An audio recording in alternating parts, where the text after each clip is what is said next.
हरे कृष्णा।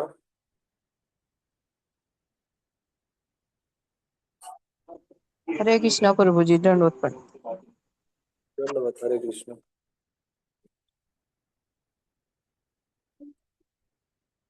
हरे कृष्णा प्रभु जी, दंडवत प्रणाम। दंडवत हरे कृष्णा। हरे कृष्णा। हरे कृष्णा प्रभु जी, दंडवत प्रणाम।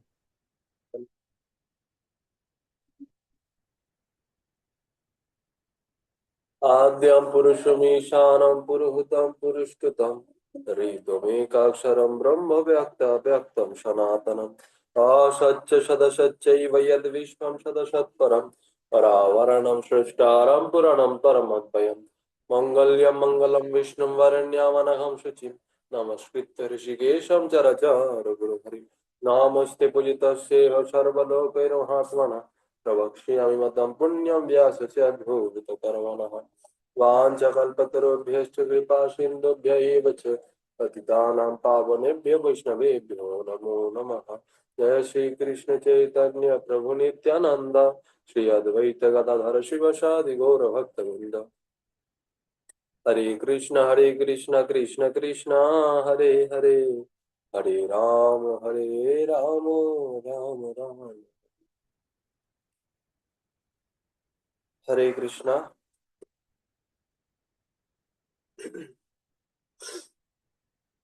अथ श्री श्री चैतन्य भागवत अंत्यखंड अष्टम अध्याय हमारे श्रवण योग। कल तक हमने श्रवण किए कि कैसे महाप्रभु और अद्वैत प्रभु आदि जितने भी भक्त हैं एक दूसरे को बार बार प्रणाम कर रहे हैं। अश्रुकंप स्वेद मूर्छा पुलक हुंकार इन सब के साथ एक दूसरे को दंडवत कर रहे हैं। उसके बाद शुभ मिलन हुआ, हरिध्वनि आनंद से क्रंदन और एक दूसरे का परस्पर संभाषण। अब वृंदावन दास ठाकुर कह रहे हैं कि ये जो मिलन आनंद है इसको वर्णन करने में सक्षम कौन? तो कहते हैं कि इस मिलन आनंद की एकमात्र वेद व्यास व अनंत वर्णन करने में समर्थ। मनुष्य की पारे यह वो पढ़ते वर्णन सबे वेद व्यास और सहस्र।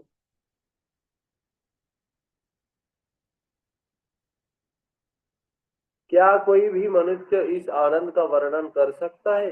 इसका वर्णन तो केवल वेद व्यास और सहस्र वदन ही कर सकते हैं। वृंदावन दास ठाकुर जो कि स्वयं वेद व्यास ही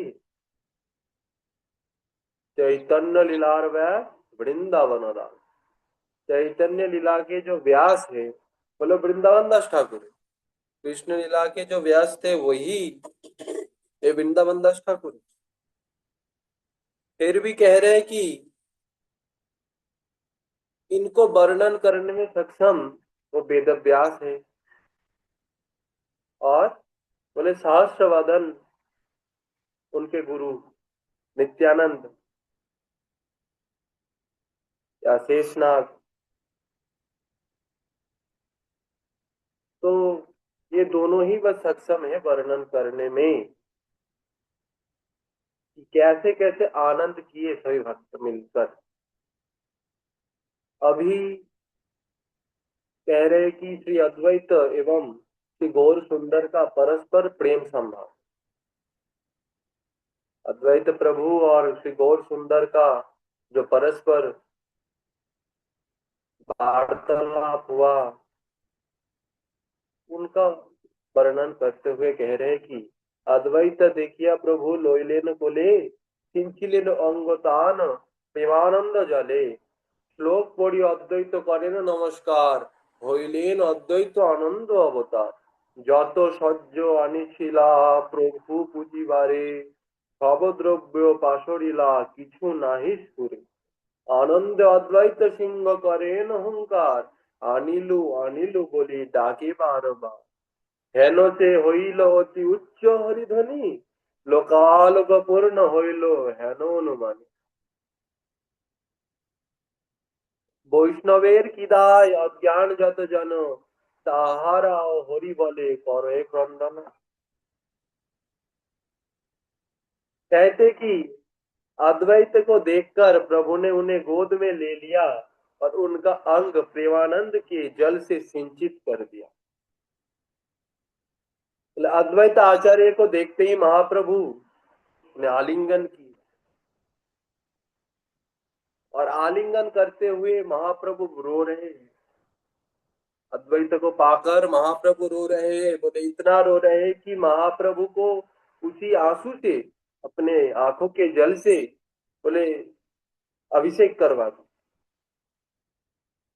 इतना, हमारे आंसू तो एक बूंद एक बूंद करके निकलते हैं और वो भी सूख जाते हैं यहाँ तक आते आते। तो अगर कोई ज्यादा रोने वाले भी हो, बड़े बड़े कथा वाचक आदमी रोते बहुत, तो उनके जो अश्रु है, बोले वो तो अपना जो चद्दर आदि जो पहन के वो लोग बैठते हैं, बोले वो भीगा सकता है, लेकिन महाप्रभु के जो आंसू है, प्रभु के जो आंसू है, बोले एकदम ऐसे ऐसे नहीं गिरते। बोले अगर धारा भी निकले तो ऐसे 5-6 करके धारा निकलेंगे, और यहां से भी धारा एकदम पूरा जोर के साथ एकदम ऐसे भी निकलते हैं महाप्रभु के धारा, आंखों का जो अश्रु है वेग के साथ। तो ऐसे जो धारा है, उस धारा से सभी जो जो भक्त रहते हैं आसपास, बोले सभी भीग जाते हैं पूरा एकदम, जैसे वो बारिश होता है और बारिश होने के बाद जैसे कीचड़ बन जाते हैं, बोले पूरा का पूरा एकदम जो जगह है, मिट्टी है, बोले पूरा एकदम कीचड़ से भरपूर भर जाए। और उसी अश्रु के, जो अश्रु से बना हुआ जो वो कीचड़ है, बोले वही पे भक्तगण नाचते हैं, गरागरी जाते, यानी उधर कोई गिरते पड़ते हैं। बंगाल में एक परंपरा, एक नियम है कि अगर कोई हरिनाम जैसे प्रभात फेरी आदि निकलते हैं, वैसे भी भक्तगण दिन में दोपहर को अगर निकले, घर घर में गए, तो उनके जो साथी है, बोले एक बाल्टी पानी लेकर पूरा एकदम पैरों में डाल देते हैं और उधर कीचड़ बन जाते हैं, बोले उस कीचड़ में नाचते हैं। तो कीचड़ तो पानी डाल के बनाया जाता है, लेकिन यहाँ अश्रु से ही कीचड़ बन जाते हैं, महाप्रभु के जो अश्रु।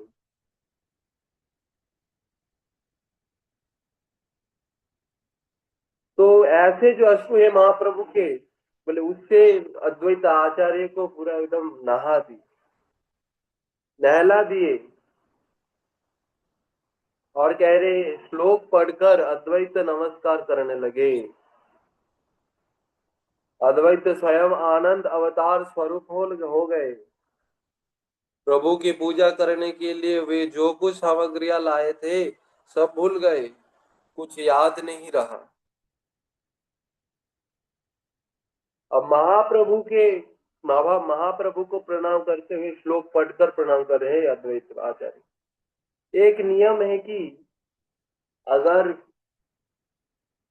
जब हम विग्रह को प्रणाम करते हैं, गुरु को जब प्रणाम करते हैं, तो गुरु प्रणाम मंत्र के साथ प्रणाम करना चाहिए, विग्रह प्रणाम मंत्र के साथ प्रणाम करना चाहिए।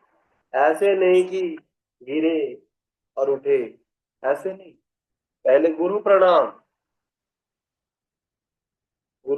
मंत्र से गुरु प्रणाम, उसके बाद भगवान को प्रणाम, भगवान के मंत्र कह के प्रणाम मंत्र। तो अद्वैत आचार्य ऐसे ही कर रहे हैं। अद्वैत तो स्वयं आनंद अवतार स्वरूप हो गए।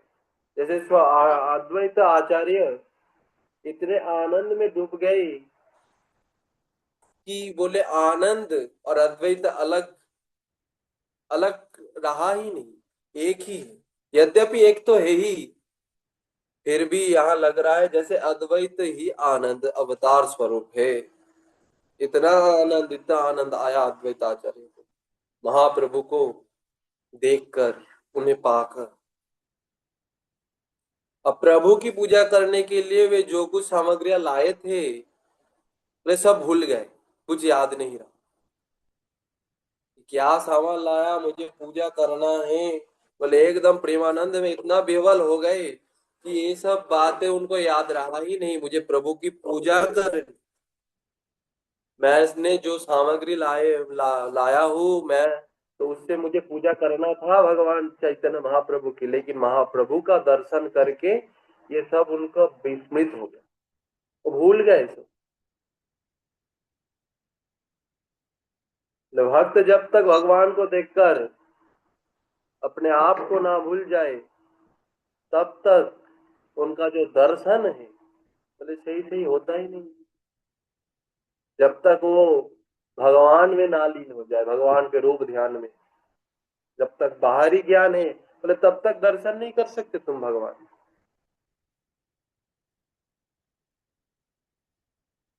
जब भगवान में मन लग जाएगा तब बाहरी ज्ञान बोले वो विस्मृत हो जाएगा।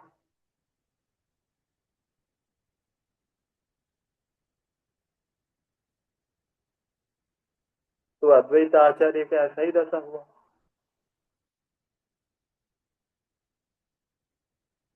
भूल तो गए, अब आनंद से अद्वैत सिंह हुंकार कर रहे थे और ले आया कहकर बारंबार पुकार रहे थे। अद्वैत आचार्य जिनको सिंह कहते हैं हर बार,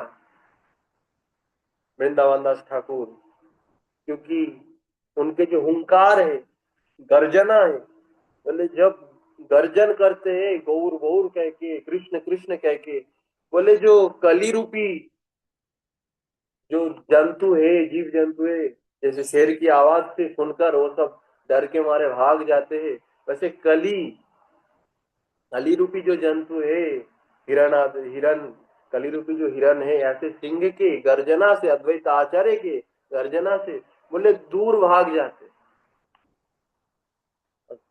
क्या कह के गर्जना करते हैं, बोले गौर गौर गौर कह के। अभी कह रहे कि ले आया कह के हुंकार कर रहे कि मैं उनको ले आया, मैं उनको ले आया। इनको ले आए, महाप्रभु को ले आए, प्रभु को मैंने ले आया, ऐसा कह के बारंबार पुकार रहे थे। अतिशय ऊंचे स्वर से ऐसी हरी ध्वनि हो रही थी कि मानो लोकालोक पूर्ण हो गया हो।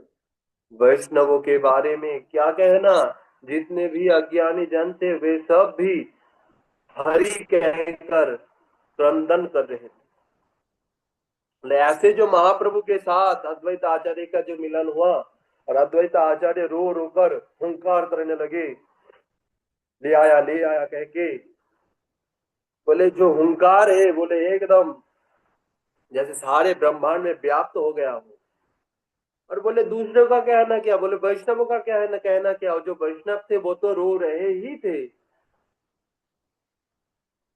और जो अज्ञानी थे जिनको कुछ मालूम है ही नहीं हो क्या रहा है भाई, वो भी देख कर रो रहे, हरि हरि कह के रो रहे।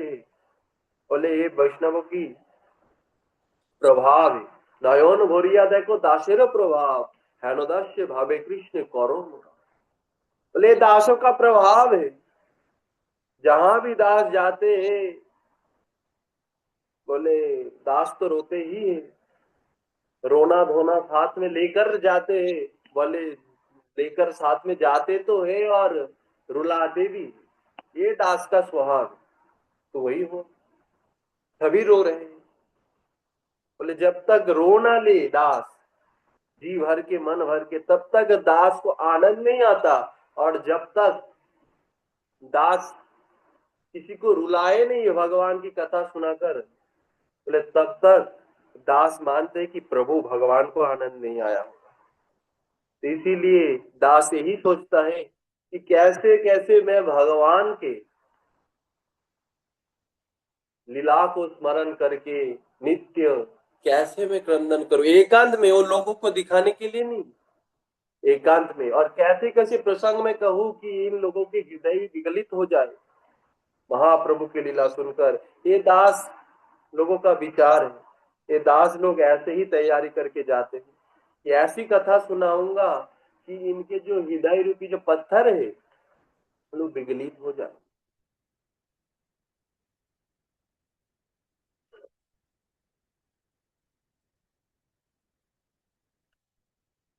तो भाष्य में कहते हैं, वैष्णव एवं अज्ञानी पृथ्वी पर इन दोनों श्रेणियों के लोग वर्तमान हैं। जो लोग हरिभक्ति विमुख है वही अज्ञानी है, और विषय भोग विमुख हरि सेवकों को ही वैष्णव कहते हैं। यद्यपि जीव मात्र ही सर्वतः वैष्णव है, फिर भी भगवान की ओर उन्मुख और भगवान से विमुख होने के कारण उनमें आचरण भेद है। प्रभुपाद कह रहे हैं कि जगत में दो प्रकार के लोग रहते हैं, एक वैष्णव, एक अवैष्णव। यद्यपि वैष्णव सभी है, विष्णुजा वैष्णवाश्च, जो जो विष्णु से प्रकट हुए हैं, विष्णु से जितने भी सब जन्म लिए हैं, यानी सभी विष्णु से ही जन्म लिए। या तो वाणी भूतानि जयन्ति वा जातन जीवन्ति यत् प्रयंत विसंग विसंधि तद विजिज्ञासु तद ब्रह्मेति। बोले जो सारा संसार जिनसे पैदा हुआ, जिनमें स्थित है और अंत में जिसमें लय हो जाएगा, बोले वो कौन है? बोलो ब्रह्म है, विष्णु है, भगवान है। तो ऐसे जो भगवान है, बोले इनसे, ऐसे जो विष्णु है, बोले इनसे जितने भी जो कुछ निकला है, निर्गत हुए है, बोले वो सभी वैष्णव, यानी जीव मात्र ही वैष्णव है। लेकिन फिर भी वैष्णव तो है, लेकिन शुद्ध वैष्णव नहीं। बोले शुद्ध वैष्णव कब होगा? बोले जब भगवान के उन्मुख हो जाएंगे, अभी तो विमुख है। बोले जब भगवान की सेवा पूजा में लग जाएंगे, विष्णुदास हरिगोत्राणी वैष्णवाहा जीव अपने व्याकरण सूत्र में कहते हैं, हरिनवामृत व्याकरण में, कि बोले वैष्णव कौन है? बोले जो विष्णु के दासत्व में लग गए हो, केवल मात्र विष्णु के दासत्व में लग गए हो। और कैसे लगा? बोले दीक्षा लेकर, दीक्षा के बाद जीव का जो गोत्र है वो बदल जाते। कौन सा गोत्र? अच्युत गोत्र बन जाते हैं वो। तो ऐसे जो गोत्रों में आकर दीक्षा लेकर फिर जब वो भगवान की सेवा पूजा में लगते हैं, तब वो वैष्णव कहलाते। उससे पहले वैष्णव सिर्फ नाम का, काम का नहीं। और इस जगत में दो ही प्रकार के लोग हैं ऐसे, बोले एक तो वैष्णव और अवैष्णव, एक सूर और एक असुर। तो सूर कौन है? बोले दो भूतसारे को लोकेस्मिन् दैव आसुर एवच विष्णु भक्त स्मृतदैव आसुरस्त विपर्यय। कहते हैं कि इस जगत में दो प्रकार के लोग हैं, एक तो सूर, वो सृष्टि से पहले से ही एक सूर यानी देवता, और एक असुर राक्षस प्रकृति के लोग। तो बोले सूर कौन है, देवता कौन है? बोले विष्णु भक्त भवेद दैव, जो विष्णु भक्त है वो है देवता। और बाकी बोले जो विष्णु भक्त नहीं है, विष्णु भक्त ये भवेद दैव आसुरस्त विपर्यय, और उसके विपरीत सभी असुर है। तो ऐसे जो असुर प्रकृति के लोग हैं, बोले वो भी वैष्णव ही है, लेकिन भगवान कृष्ण विमुख होने के कारण वो शुद्ध वैष्णव नहीं है। तो शुद्ध वैष्णव है बनना होगा, वैष्णव तो है ही, बस शुद्ध बनना होगा। बोले जीव मात्र का धर्म क्या है वास्तविक? बोले वैष्णव धर्म ही जैव धर्म है, जीव का वास्तविक धर्म है। और धार्मिक कौन है? बोले वैष्णव ही धार्मिक है। बोले कैसे? वैष्णव कैसे धार्मिक हो सकते हैं? बोले हाँ, धर्म क्या है? बोले धर्मस्तु साक्षात भगवत प्रणीतम। धर्म तो भगवान का बताया हुआ नियम कानून है, आईन है। तो उसे मानने वाले कौन है? बोले वैष्णव है। बोले वैष्णव मानते हैं, इसीलिए ही तो वैष्णव सनातनी है, वैष्णव धार्मिक है। जो धर्म को मानने वाले हैं वही तो धार्मिक है। बोले यच्च विष्णु प्रियम करमम यत्तत् संतस निर्मलम तदेव धर्म मिथ्याहो अनराध्य धर्मवित्तवा। बोले जो विष्णु को संतुष्ट हो, विष्णु को संतुष्ट करे, जिससे विष्णु संतुष्टि हो, बोले वही वास्तविक कर्म है, वही वास्तविक धर्म है। और विष्णु को संतुष्ट करने वाले कौन है? बोले वैष्णव है। तो वैष्णव ही धार्मिक है, और बाकी बोले असुर अधार्मिक। ऐसे को कोई ऐसे ही कोई धार्मिक नहीं हो जाता। आजकल बड़े बड़े लोग कहते हैं हम भी धर्म कर्म करते हैं, लेकिन क्या उस धर्म कर्म करने से क्या विष्णु प्रसन्न होते हैं क्या? ये देखना है। अगर विष्णु प्रसन्न, अगर ये भी कैसे पता चले कि विष्णु प्रसन्न हो रहा है कि नहीं? बोले विष्णु के जो जन है वैष्णव, वो प्रसन्न हो रहे हैं कि नहीं ऐसे कर्म से? ये जो व्यक्ति जो कर्म कर रहे हैं, ये जो जो अपने आप को धार्मिक कह रहे हैं कि क्या इसके जो कर्म धर्म है उससे क्या वैष्णव लोग संतुष्ट हो रहा है? अगर नहीं, बोले ये तो फिर वास्तविक धर्म नहीं है। बोले सनातनी कौन है? सनातन कौन है? बोले सनातनी, सनातन तो वो है जो पूर्व से है। स्वपूर्वा या पूर्वाद अपि स एवाद्य यही पश्चात भविष्यति। बोले जो पूर्व से है, अभी भी है, और बाद में भी रहेगा, वो है सनातनी। बोलो कौन है? बोले स कृष्ण सनातनी ही। बोलो कृष्ण ही तो है सनातन। स कृष्ण सनातन, यानी वो कृष्ण है, वो सनातन। और उनके जो जन है, बोले वैष्णव ही सनातनी, वो वैष्णव लोग ही सनातनी धार्मिक है। और बाकी बोले कोई धार्मिक नहीं, सब अधार्मिक है, असुर है, राक्षस है।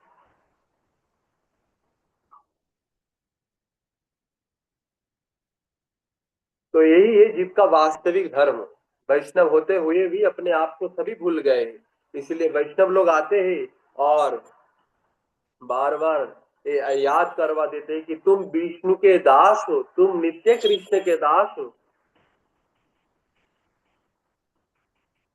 बस यही भक्तों का काम है।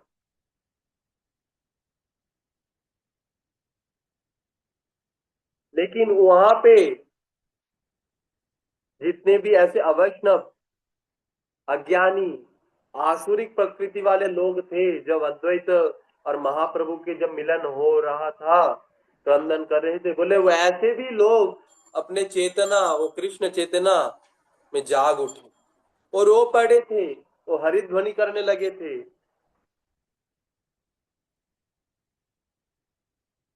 बोले एक होगा भी क्यों नहीं? बोले वास्तविक जो उनका धर्म है, उनका जो स्वभाव है, वो तो प्रभु की कृपा से ही जागृत होता है।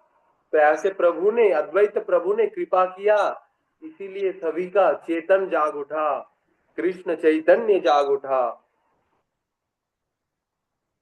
अभी कह रहे हैं कि सर्वभक्त गोष्ठी के द्वारा परस्पर कंठ देश धारण पूर्वक आनंद क्रंदन।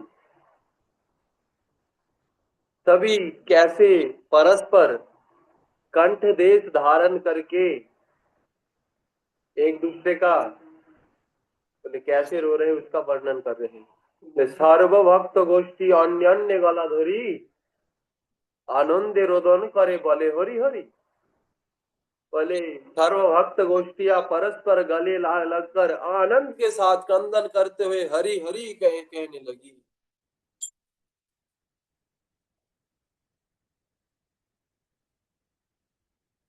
इतने भावनाओं में खो गए, इतने आनंद रूपी आनंद में खो गए, कृष्ण आनंद में, अद्वैत आनंद में इतने खो गए कि एक दूसरे को पकड़ पकड़ के रो रहे हैं कंठ देश धारण करके।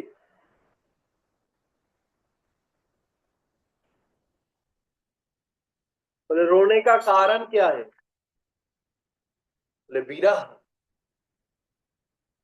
कृष्ण विरह जाग उठ, इसीलिए रो रहा है। बोले वैष्णव को पकड़ के क्यों रो रहा है? बोले वैष्णव ही तो दे सकता है कृष्ण को। बोले एक दूसरे को रो रहा, पकड़ के रो रहा है तो एक दूसरे दे सकते हैं क्या? रोया तो उसके सामने जाता है जो दे सकता हो। अब वो जो जिनके सामने रो रहा है वो भी अगर रोने लग जाए तो देगा कैसे? संसार में अगर किसी के पास हम कुछ मांगने जाए रोते रोते कि हमें ये वस्तु दे दो, और वही अगर उल्टा हमसे मांगे रोते रोते कि ये हमें दे दो, तो ठीक नहीं। लेकिन यहाँ कह रहे हैं कि भक्तगण वो कृष्ण को रोकर ही प्राप्त करते हैं। कृष्ण बोले जो रोते हैं कृष्ण के लिए, बोले उनको ही कृष्ण प्राप्त हो जाते हैं। यानी भक्त रो रहा है तो दूसरा भक्त सोच रहा है कि ये भक्त रो रहा है यानी इसका कृष्ण है, तो ये मुझे दे सकता है, तो क्यों ना मैं इनसे रोकर मांग लूं कृष्ण को। तो एक दूसरे का ये परस्पर भाव है, इसीलिए एक दूसरे को पकड़ के रो रहा है। हरि हरि कह के रोने लगी। भक्त जन, सांसारिक जन को जब विरह रोना आता है तो वो हाय हाय क्या हुआ ये कह के रोने लगते हैं। लेकिन वैष्णव तो हरि हरि विष्णु विष्णु कृष्ण कृष्ण कह के रोते हैं,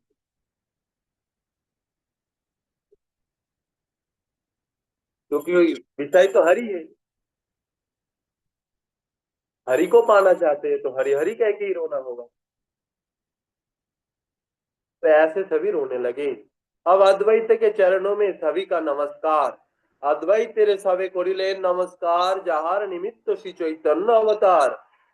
वृंदावन दास ठाकुर कह रहे हैं कि जिनके निमित्त श्री चैतन्य का अवतार हुआ था, उन अद्वैत के चरणों में सभी ने दंडवत प्रणाम निवेदन किए। भक्तगण ने सोचा कि हम जिस कृष्ण के लिए रो रहे हो तो कृष्ण चैतन्य महाप्रभु है, साक्षात कृष्ण है, इनको तो हमने पा लिए।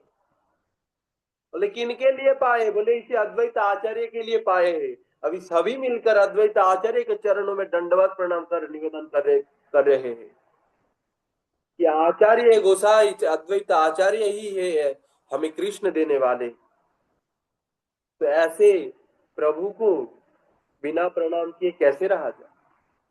तो सभी ने प्रणाम किया अद्वैत आचार्य को, जितने भक्त थे।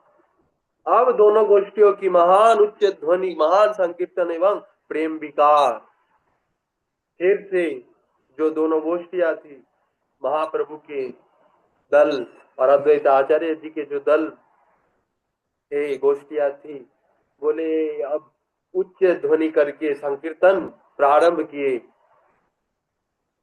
महा उच्च ध्वनि महा करी संकीर्तन, দুই গোষ্ঠী করিতে লাগিলা ততক্ষণ, কোথা কেবা নাচে কেবা কোন দিকে গায়, কেবা কোন দিকে পরি গড়া গড়ি যায়।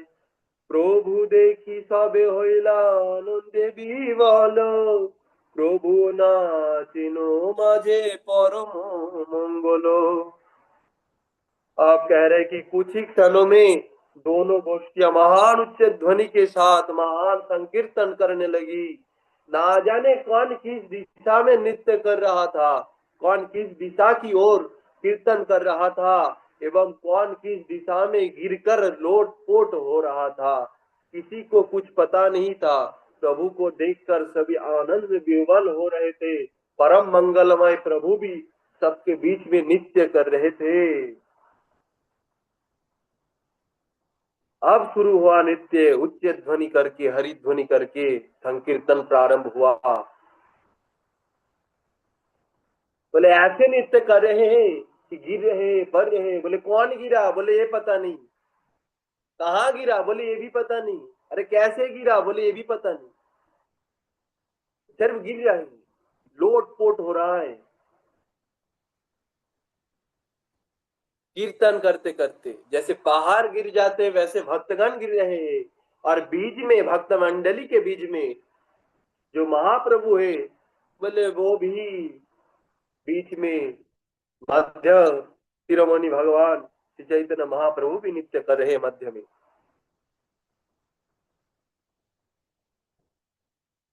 अब कह रहे कि नित्यानंद एवं अद्वैत का परस्पर कुलाकुली यानी आलिंगन एवं महान नित्य नित्य। अब नित्यानंद अद्वैते कोरिया कुलाकुली, नाचे न दुई मत सिंह होई कुतुली। अब आनंद विभोर दोनों मत्त सिंह नित्यानंद और अद्वैत परस्पर आलिंगन पूर्वक नृत्य कर रहे थे। अब नित्यानंद और अद्वैत आचार्य दोनों एक साथ कुलाकुल यानी आलिंगन करके उछल रहे हैं, नृत्य कर रहे हैं। दोनों को यहाँ मत्त सिंह कहा है।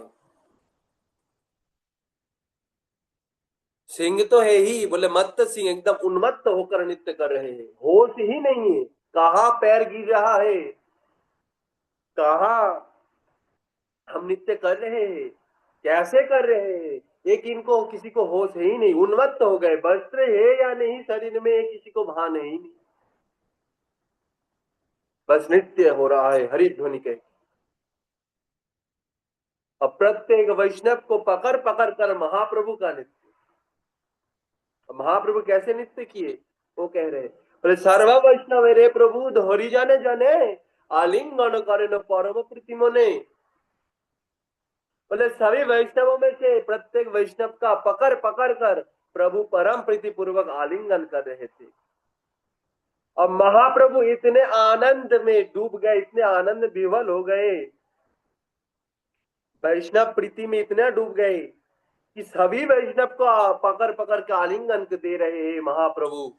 इस संसार में दुर्लभ अगर कुछ है तो लोग प्रभु को पाना, और प्रभु को अगर पा भी लिए तो प्रभु का जो आलिंगन है बोले वो महादुर्लभ।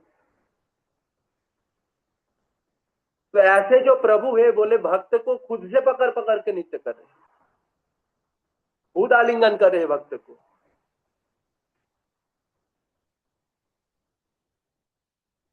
महाप्रभु को प्रिय क्या है, बोले आलिंगन सबसे ज्यादा प्रिय है।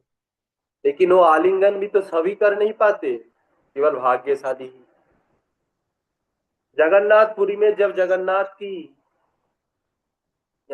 रथ में उठते हैं, जब निकलते हैं, तो जगन्नाथ को सभी पकड़ पकड़ के आलिंगन करना चाहते हैं, छूना चाहते हैं।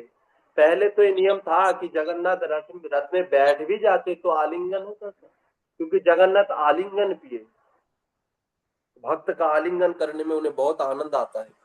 तो जब तक महाप्रभु जगन्नाथ रथ में नहीं उठ जाते तब तक भक्तगण उन्हें पाने की एक बार आलिंगन करने की कोशिश करते हैं, भक्त करते हैं। लेकिन यहाँ भक्त सचल जगन्नाथ यानी स्वयं महाप्रभु बोले भक्त को पकड़ पकड़ के आलिंगन कर रहे, ऐसे है महाप्रभु। अब भक्तों के गले में लगकर कंदन, और कंदन भी किए, कैसे, बोले भक्तनाथ भक्त वत्स भक्तेर जीवन, भक्त माला धोरी प्रभु करे न रोदन। बोले भक्त के जो स्वामी है, नाथ है, भक्त बसवर्ती, भक्त के जो बसवर्ती रहते हैं, अहम भक्त पराधीना क्या स्वतंत्र दिजा, साधु वीरग्रस्त हृदय भक्त भक्तर जनप्रिय। भगवान कहते हैं मैं भक्तों के बसवर्ती हूँ, बस में हूँ, मैं स्वाधीन नहीं हूँ। तो ऐसे जो भक्त वशवर्ती महाप्रभु है, जो भक्त का जीवन है, भक्त के जो स्वामी है, प्रियतम है, बोले वो प्रभु भक्तों के गले लगकर क्रंदन कर रहे थे। बोले महाप्रभु किनके लिए क्रंदन कर रहे हैं, बोले वैष्णवों के लिए। आज वैष्णव मिला है, वैष्णव मिले हैं हमें, भक्त हमें मिले हैं, ना जाने कब भक्त हमसे दूर चला जाए, क्योंकि भगवान जैसे भक्त भी भगवान को पाने के लिए व्याकुल रहते हैं, वैसे ही भगवान भी भक्त को पाने के लिए, आलिंगन करने के लिए व्याकुल रहते हैं।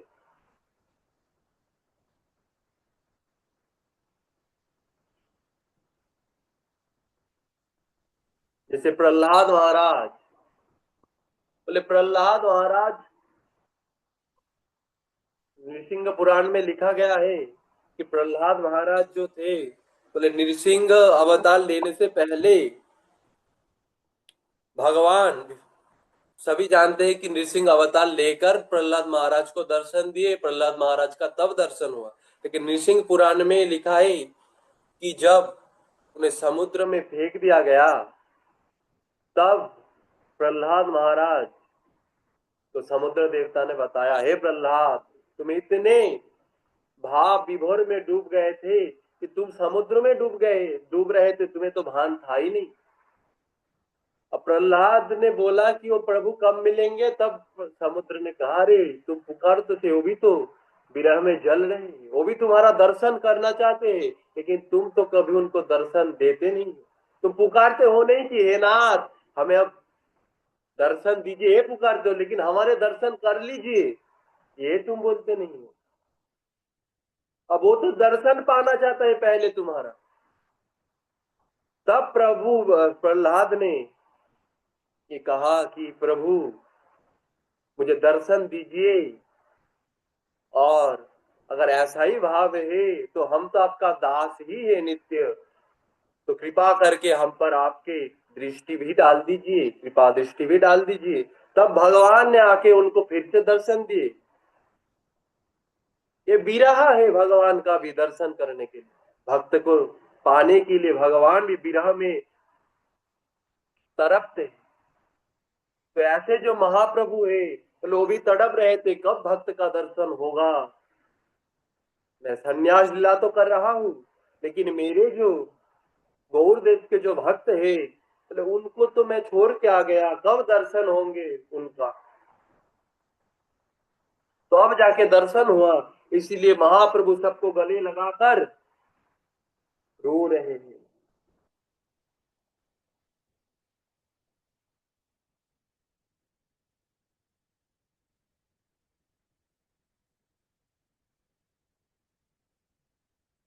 अब कहने लगे, जगन्नाथ के प्रसाद माला चंदन आदि का आगमन, महाप्रभु के द्वारा सबसे पहले अद्वैत के गले में माला प्रदान।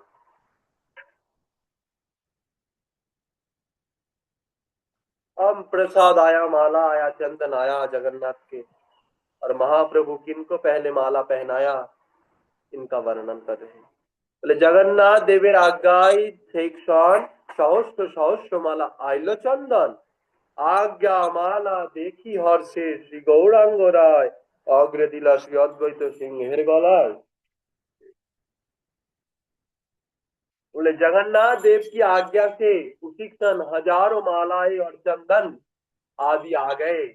आज्ञा माला देखकर हर्ष के साथ श्री गौरांग राय ने सबसे पहले आज्ञा माला को श्री अद्वैत सिंह के गले में डाल दिया। अब जगन्नाथ का प्रसाद आया, माला और चंदन। प्रसाद यानी प्रसन्नता, प्रसाद अस्तु प्रसन्नता। बोले भगवान जब प्रसन्न हो जाए तो देते क्या है, बोले प्रसाद देते हैं। अगर आप मंदिर में गए और वहां पुजारी आपको तुलसी पत्र या चरणामृत या भगवान के लगाया हुआ कुछ भोग प्रसाद अगर आपको दे, तो समझ लेना चाहिए कि भगवान आपसे प्रसन्न है, इसीलिए दिया है प्रसाद। प्रसाद प्रसन्नता। तो ऐसे जो प्रसाद है जगन्नाथ के, बोले वो सबके लिए हजारों मालाएं आए, चंदन आए, और महाप्रभु उनको देखकर, ऐस माला को देखकर बहुत आनंदित हुए। तो माला को पहनाया किनको पहले, पहले अधिकार किनका है, बोले जो ज्येष्ठ यानी गुरु, गुरु को पहले माला पहनाया जाता है, तब जाके गुरु सेवक वैष्णव को। तो अद्वैत आचार्य गुरु है प्रधान, इसीलिए महाप्रभु पहले अद्वैत को माला पहनाते हैं।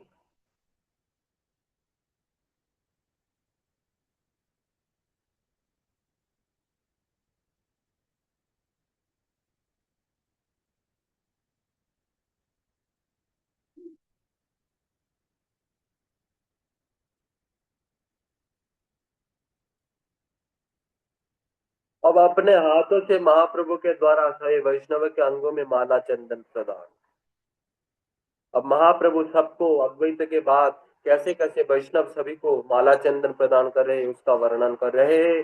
सर्व वैष्णवेर अंग श्रीहस्त आपने कोड़ी पूर्ण कोड़ी लेन मालाई चंदने देखिया प्रभुर कृपा सर्व भक्तगण बहुत उच्च स्वरे करेन क्रंदन। तो आपने श्रीहस्तों से अपने श्रीहस्त से प्रभु ने सभी वैष्णवों के अंगों को माला और चंदन से परिपूरित कर दिया। प्रभु की कृपा देखकर सही भक्तवृंद बाहुओं को ऊपर उठाकर ऊंचे स्वर से क्रंदन करने लगे। बोले भक्त भगवान को माला पहनाते हैं, या भगवान स्वयं माला पहना रहा है। बोले इसे क्या कहते? बोले कृपा। कृपा यानी करके पाना नहीं होता कि तुम कुछ करो फिर मिलेगा, ऐसा नहीं है। कृपा का अर्थ है जो तुम कर ही ना सको, जो तुम पाने के अधिकारी ना हो, जो जो तुम कभी पा ही नहीं सकते, ऐसे जो वस्तु है मूल्यवान, बोले वो अगर किसी के पास है, वो अगर तुम्हें तुम पर संतुष्ट होकर दे दे, बिना कारण ही दे दे, बोले उसको कृपा कहते हैं। कुछ मूर्ख लोग व्याख्या कहते हैं करते हैं, उनको व्याकरण के कुछ ज्ञान लेकर, धातु आदि के ज्ञान लेकर वो कहते हैं कि कृपा का अर्थ है जी करके पाना। बोले नहीं, ऐसा नहीं है। कृपा तुम्हारे वश में नहीं है कि तुम कर लो और पाओगे। बोले तब तो वो बिजनेस जैसा, तुम तो काम करते ही हो पैसे के लिए। तो अगर तुम काम कर रहे हो मालिक के लिए और मालिक ने तुम्हें पैसा दे दिए, तो क्या वो मालिक का कृपा है? बोले नहीं, कृपा वो ऐसा नहीं होता। कृपा वो है जो तुम कर ही नहीं सकते, पा नहीं सकते, तुम्हारी योग्यता है ही नहीं। ऐसे जो वस्तु है जिनको तुम कभी पा नहीं सकते, वो जो कृष्ण प्रेम, वो अगर तुम्हें कोई दे दे बिना मांगे, अगर तुम्हें दे दे, तब जानना ये कृपा है। तो ऐसे जो महाप्रभु है वो सब पर कृपा कर रहे हैं, प्रसाद वितरण कर रहे हैं महाप्रभु का, चंदन माला सबके गले में डाल रहे हैं अपने हाथों से। ऐसे जो प्रभु की कृपा देखकर भक्तवृंद बाहों को उठाकर हरि हरि कह के उच्च स्वर में क्रंदन करने लगे।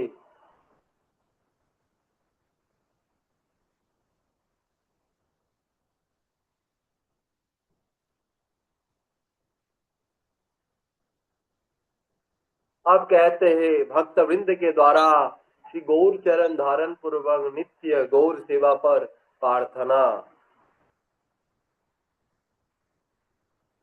अब भक्तवृंद कैसे गौर चरण में प्रार्थना कर रहे हैं, इसके बारे में वृंदावन दास ठाकुर कह रहे हैं कि तबेई मागे न वार श्रीचरण धरी जन्म जन्म जन्म जन्म जन प्रभु তোমা না পাশরি কি মনুষ্য পশু পক্ষী হই যথা তথা তোমার চরণ যেন দেখিয়ে সর্বথা এই বর দেও প্রভু করুণা সাগর পাদ পদ্म ধরি কান্দে সব অনুচर।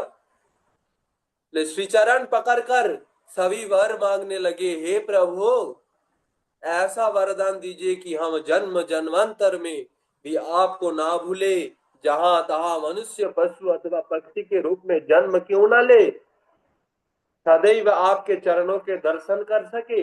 हे करुणा सागर प्रभु यही वर हमें दीजिए।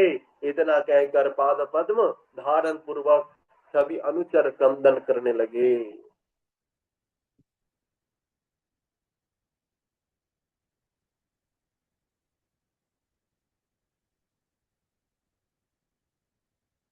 अभी सभी भक्तगण महाप्रभु के चरण पकड़कर क्या मांग रहे हैं? बोले महाप्रभु को ही। बोले महाप्रभु मिलेंगे कैसे? बोले महाप्रभु सेवा से मिलते हैं।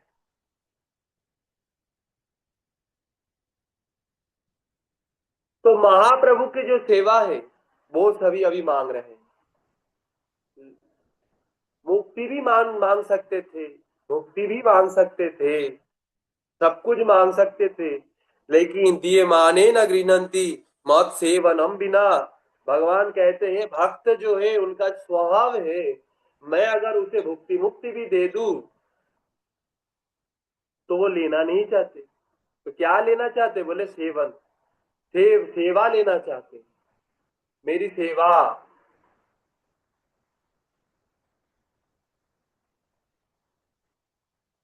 तो ऐसे जो भक्त है वो कहते हैं कि एक जन्म में नहीं, बोले जन्म जन्मांतर आपको ना भूले, आपकी सेवा में रहे, चाहे मैं पशु बन जाऊं, पक्षी बन जाऊं, जहां कहीं भी मेरा जन्म क्यों ना हो, मैं सदैव आपके चरण के दर्शन कर सकूं, आपका सेवा कर सकूं।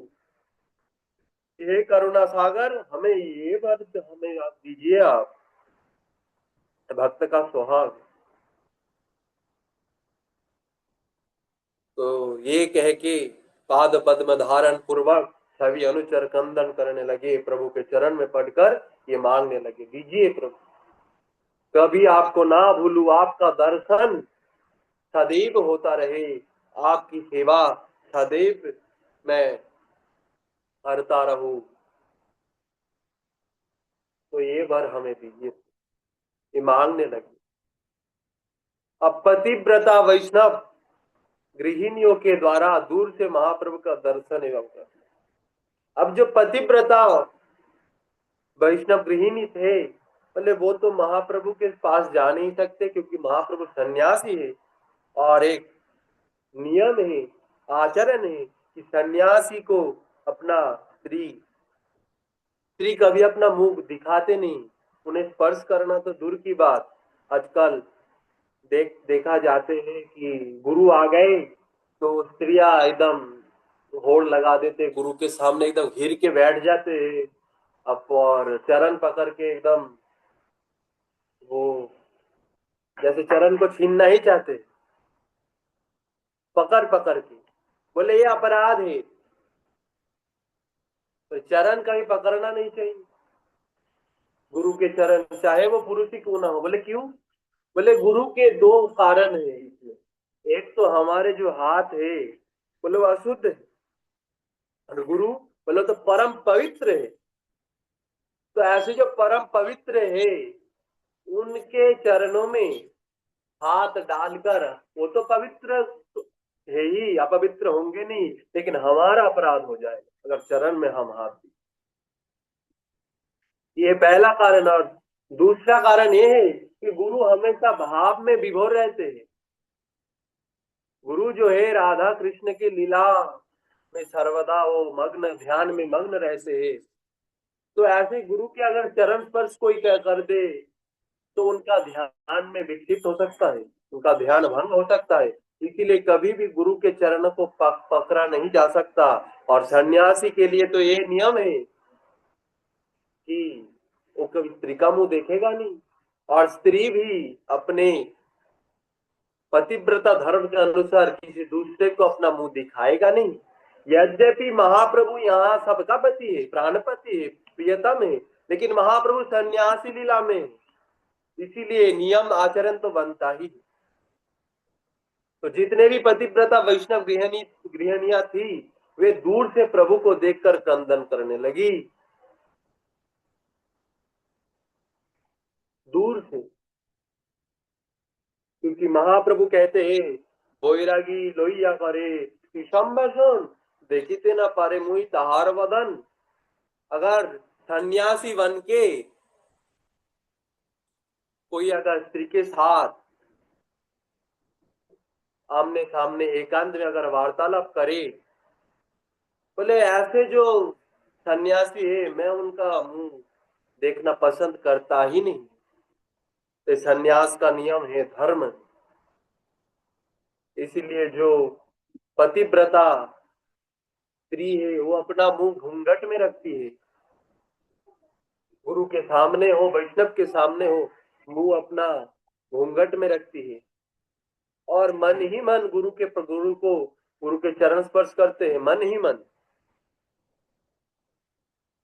और दूर से प्रणाम आचरण के लिए। तो यही सबने किया। अब वैष्णव गृहिणियों का अकृत्रिम प्रेम, सभी वैष्णवी शक्ति स्वरूपिणी अब कहने लगे, तासावार प्रेमधारे अंत नहीं पाए, सभी वैष्णवी शक्ति भेद की चुना। बोले उन सबके प्रेमाधार का अंत नहीं था, वे सभी अभिन्न वैष्णव शक्ति स्वरूपिणी।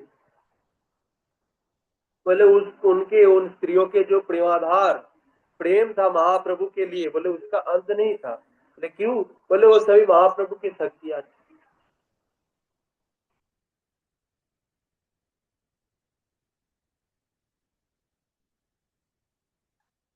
या या देवी सर्वभूतेषु शक्ति रूपेण संस्थिता, नमस्तस्मै नमस्तस्मै नमस्तस्मै नमः नमः। बोले जितने भी देवियां है, बोले क्या कौन है? बोले वो भगवान की शक्ति है, या फिर वो मातृवाद परदारेषु, जितने भी स्त्रियां है, बोले क्या लगती है? बोले माँ। जितने भी स्त्रियां, पर स्त्री को माँ सोचना चाहिए। और ऐसे जो स्त्रियां हैं, बोले वो वैष्णवी शक्ति है, प्रभु के शक्ति है, विष्णु की शक्ति है। तो ऐसे जो विष्णु शक्ति स्वरूपिणी है, बोले उनके प्रेमाधार का अंत नहीं था, उनके प्रेम का अंत नहीं था महाप्रभु के प्रति। अब हम यहीं पे विश्राम देते हैं, आगे की कथा हम कल को श्रवण करेंगे। कल की कथा वैष्णव सहधर्मिणिया ज्ञान भक्ति योग में पति के समान, प्रभु ने अपने मुख से ऐसा कहा। प्रभु ने कैसे उन वैष्णव सहधर्मिणियों जो सतिया थी, जो स्त्रियां थी, उनके कैसे प्रभु ने प्रशंसा की, ये कल हम श्रवण करेंगे। आज के लिए इतना ही। वाञ्छा कल्पतरु भ्यश्च कृपा सिन्धुभ्येव च पतितानां पावनेभ्यो हरे कृष्णा प्रभु जी, हरे दंडवत। कृष्णा प्रभु जी, दंडवत प्रणाम। दंडवत। दंडवत प्रणाम, सबको दंडवत। धन्यवाद सबको, धन्यवाद। तो जब हमने डीएनए की शुरू पड़ताल की